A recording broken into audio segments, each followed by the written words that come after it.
Hello and welcome to this tutorial for the Facebook group Fans of Ceres Software. Now this is part 4 of the beginner's guide for PhotoPlus.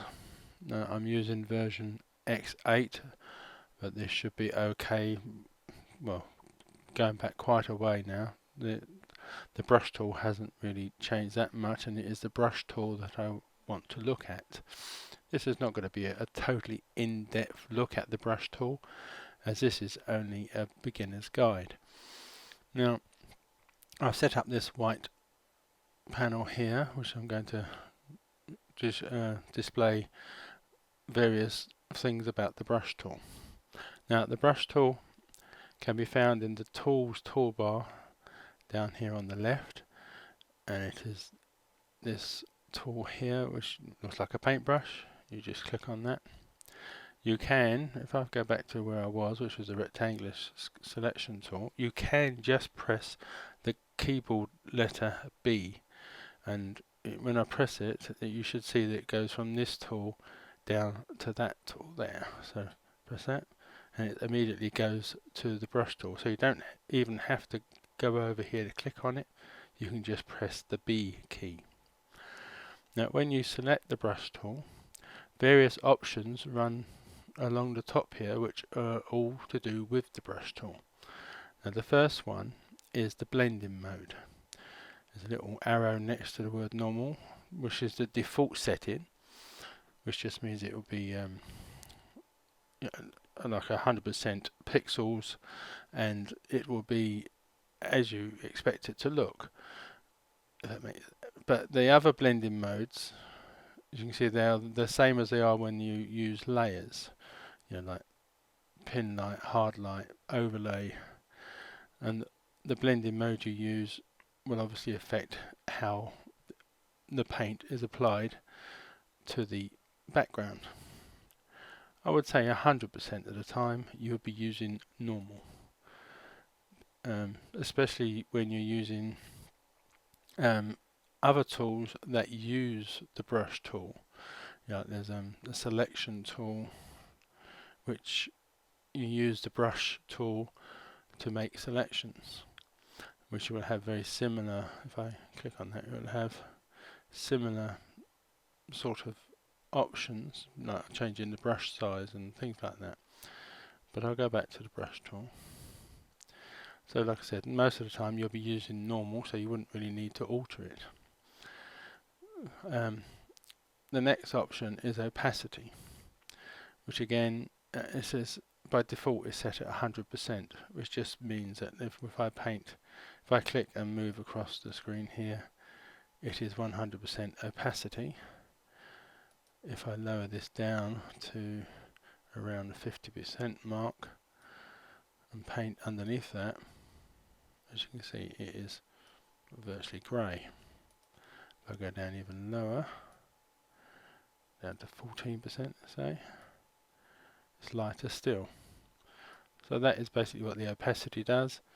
It will give you the different density of black, or whatever colour it is that you've selected.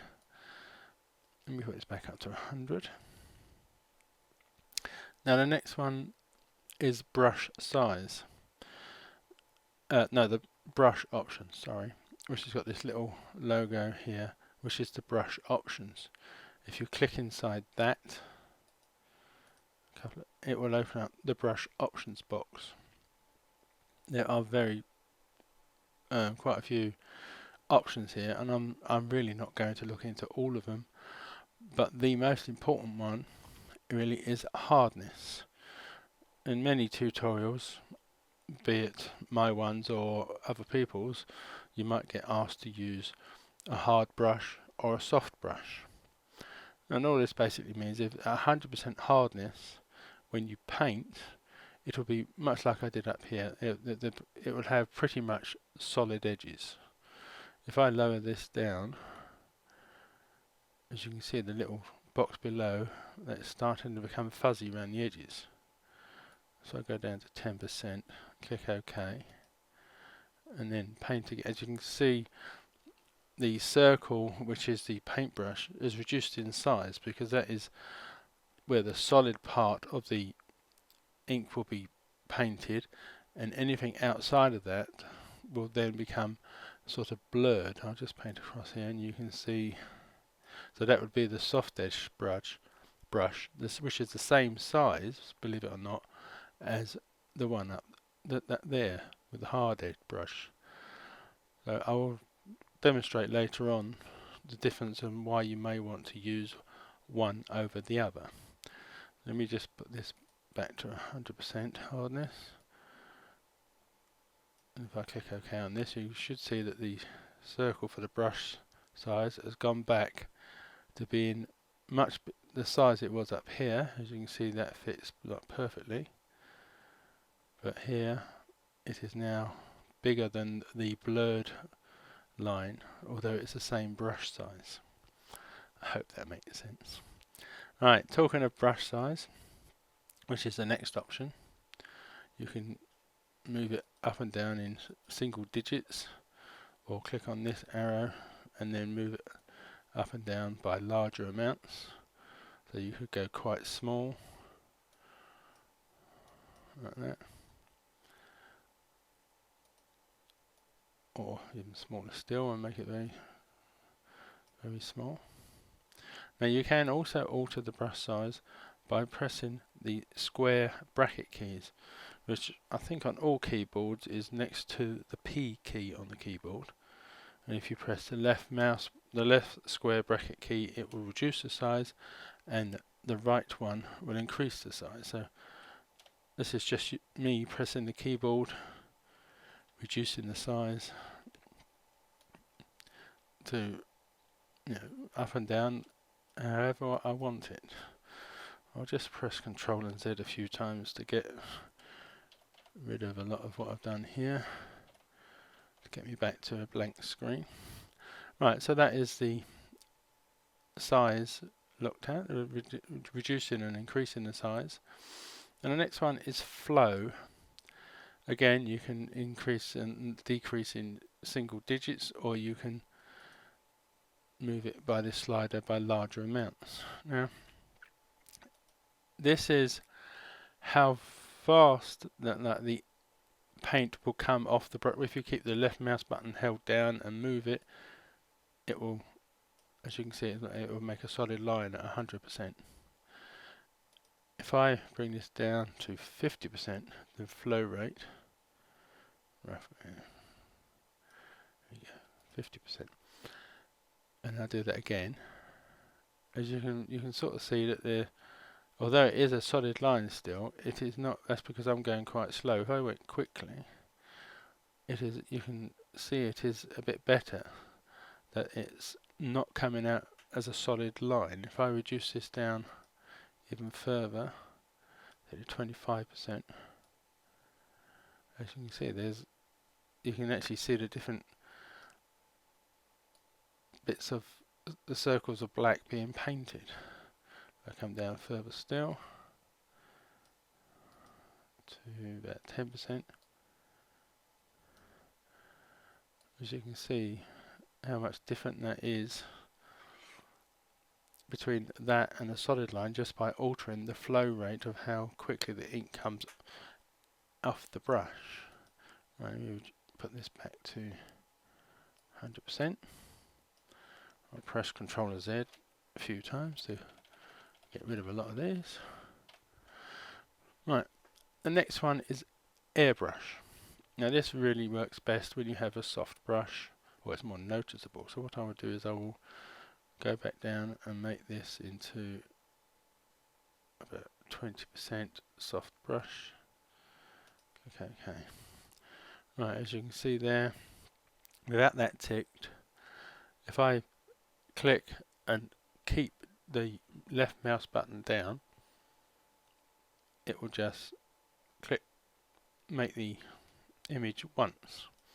But if I put a tick in that box there, and I do the same again, when I hold down the left mouse button, it will continue to be ink onto the image.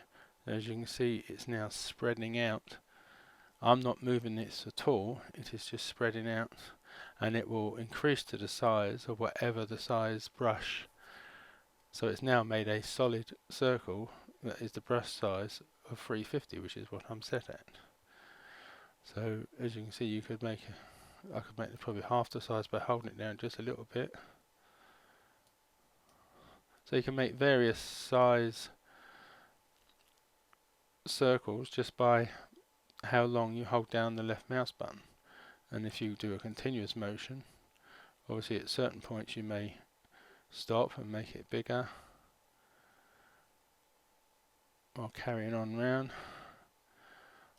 So I mean, I personally have never found a use for the airbrush, but that is basically what it does. It will just spread out the ink while you hold down the left mouse button. Right, let me get rid of these. Right, now that is the look at the various options that are available from the top of the screen above the main display area. Now the other thing that obviously you're not always going to want to paint in black, so you need to change the colour of the brush. The ink is on the brush. To do that, you come over here to the tab that's got the histogram, navigator, colour and info, and click on the colour tab, and in the left hand corner you will have this black by default, which is the foreground colour, and white the background colour. Now the foreground colour, which is the top of the two squares, is always the one that is on the paintbrush. So if you click into that, it will open up the colour selector. So you can select any colour that you want. It's currently set, I think it's by default, it starts off on the red end of the spectrum, which is up here. So if you can see here, it's got the old colour is black and the new colour is black because I haven't clicked on anything yet. So if I click somewhere here in the red here, the new colour is now set to this red where I've clicked. You can click anywhere around the screen, and if you want a different shade, say a yellow, if you come down and click on the yellow and the spectrum, that bar will move down and this will now change to yellow. So you can then pick a bright yellow, or if you wanted a blue, you can, well, so when you finally decided on a colour you like, you just click OK, and blue will now be the top foreground colour box up here in the colour tab. So this now means when I paint now, it will paint in blue. If I quickly change it to green, click OK. So as you can see, you can, whatever colour you want to paint with, it's easily and quickly done. I'll just press Ctrl and Z a few times here to get rid of this. And if you ever want to quickly go back to black and white, underneath these two boxes there's a little squares, which is a small representation of the boxes here. Just click on that and it will reset the colours to the default of black foreground, white background. If you wanted to paint in white, you just need to swap these over, so you can do that by clicking on this little arrow up here, which will now make white the foreground colour. So I could then paint white inside that black area there. So that is basically a look at how you can make the adjustments to the brush tool, be it the colour or the size or the hardness, or the various things you need to know about setting up the brush tool. That's all for the part 1. Now for part 2. Okay, for part 2 of this look at the brush tool, I just want to go backwards slightly to the brush options. As I said, there are quite a few options here, but the main one was hardness. Now there are a couple of others that sliders that you can look at, which is angle, roundness and spacing. What I'll do is I'll increase the hardness back up to 100%. Or in fact, I'll move it up and down. As I said before, you can see in that white box below here, you can see what is happening with the alterations you are making. I'll just click OK on that, and then just draw a line like that. I'll then go back, click on brush options, and what I'll do is I'll change the angle. If you watch this panel down here while I'm doing this,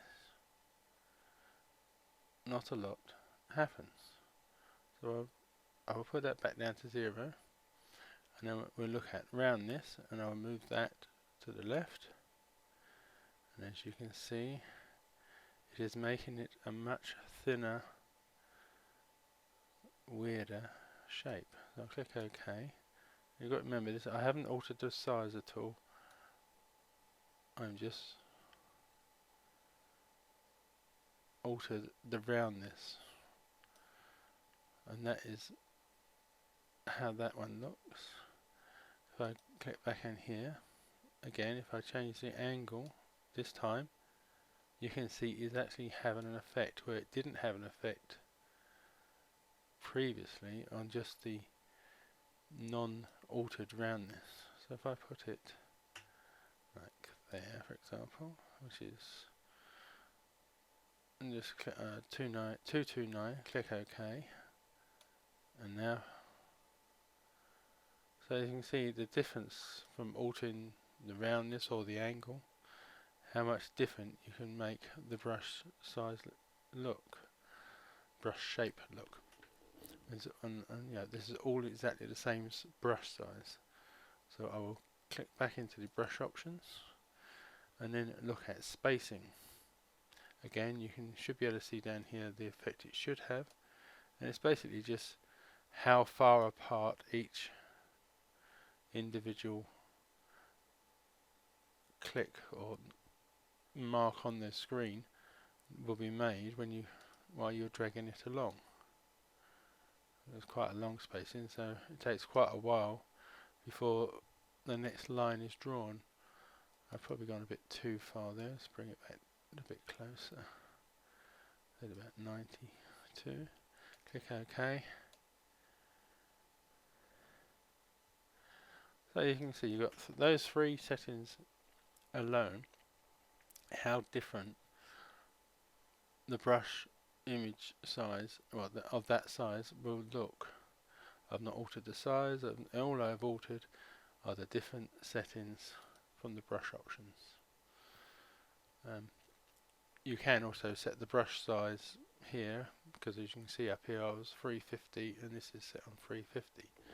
But it is easier to change the brush size from up here in the options than go through this way. So let me cancel that. Press Ctrl and Z quite a few times to get rid of all this. Alright, okay. Now what I need to do is bring all these. Well, see, as you can see there, I was going to try and take it back to its default settings, but I missed out on one. But as you can see, it's now changed them into individual round circles. So you can make all sorts of weird brush shapes just by altering some of the settings in the brush options. Press Ctrl and Z to get rid of that. Let's see if I can remember. It wasn't hardness, it was angle, wasn't it? That was 0, and spacing, there we go, back to 0 or 1. So we've now gone back to the original size. I'll just press Ctrl and Z, get rid of those two. Right, and that is that quick look at this options from the brush options button up here. So that's the end of part 2. Now on to part 3.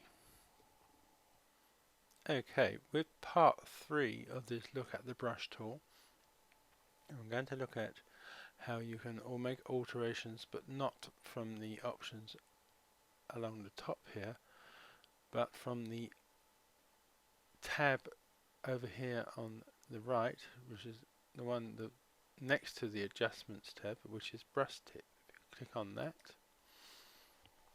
as you can see here, there's all sorts of different brush tip sizes. So you've got like a size 16. If I click on that, it's now gone up. So if we look up the top here, it's size 16 and it is a soft brush. If I move this down a bit, see all these ones are soft brushes of various sizes. This is a size 64 soft brush. I'll just click on that, and the next size up is 128, again soft brush, and then 256 soft brush. These are all preset brush tip sizes, and then the next would be hard sized, hard edge brushes, but of the same sizes. So you've got 16, 32, 64. I'll click on that one. It should now be a hard edge brush, and then 128 hard edge brush. You've got to remember that these are all in black because I've got my foreground set to black, but it would, whatever colour you had up there and whatever one you click down here is what you would get on screen. So I'll just get rid of a lot of this just by pressing Ctrl Z a few times. Right. Now above these options here, you've got this box here that says Basic with a little drop down menu. If you click on that drop down menu, you can see there's a whole load of different brush tips that you can use. So if I just pick one at random and say Earth, and it has all these weird and wacky different brush sizes. If I click on this one, I'm guessing it's supposed to be leaves of some sort. Click on another one, all sorts of diamonds. So as you can see, whichever brush tip you pick, these are just like twigs, bushes, branches, whatever you want to call them. So I'll then go down and pick a different one. Just try Seaside, and these are all different shells. So again, you just click on all the different ones you can. So there's lots of different various brush tips that are preset by Serif. Animals. We've got fish here. There's some birds. Some animal footprints. So you could spend hours looking at all the various different brush tips to see which one you like. I mean, you've got people. We've got here. Click on this, and it's somebody playing football. Some lips, by the looks of it, yes. People's heads. So there's loads and loads of different possible things that you could pick. What have we got here? We've got some yachts, some aeroplanes, by the looks of it. Here we go. So I could go on for forever picking different tip size, brush tips. And one thing I will advise you to do though is if you do use these, when you finish, put it back onto basic, because I've done this before now. I've turned off the program and come back another day, and it remembers your last settings, and it was like on, say for example, shells. It wasn't what I wanted. So I always, if I do use this, I always try to remember when I've finished to put it back to basic, and maybe just randomly pick one of the options in the basic menu. Then when I do come to paint on the image, I can always change it again normally, like I normally would, from the options at the top. I very rarely do use the brush tip options, but it is good to know that those options are there if you want them. Right, this is the end of this section of part 3. Now we move on to part 4. Okay, in the final part of this tutorial, I just want to go back to something I mentioned earlier, which is about the hard and soft brush types and why you might need to use one or the other. Now, this applies not just to the brush tool, but again, like I mentioned earlier, it can make a difference with some other tools that use the brush options. But I will stick with the brush tool for now. At the moment, I've got it set on a soft brush, and its size is 350. What I would do is I will change the color that I'm going to paint so it will stand out on this black and white image that I've set up. I'm going to go for a light blue, I think.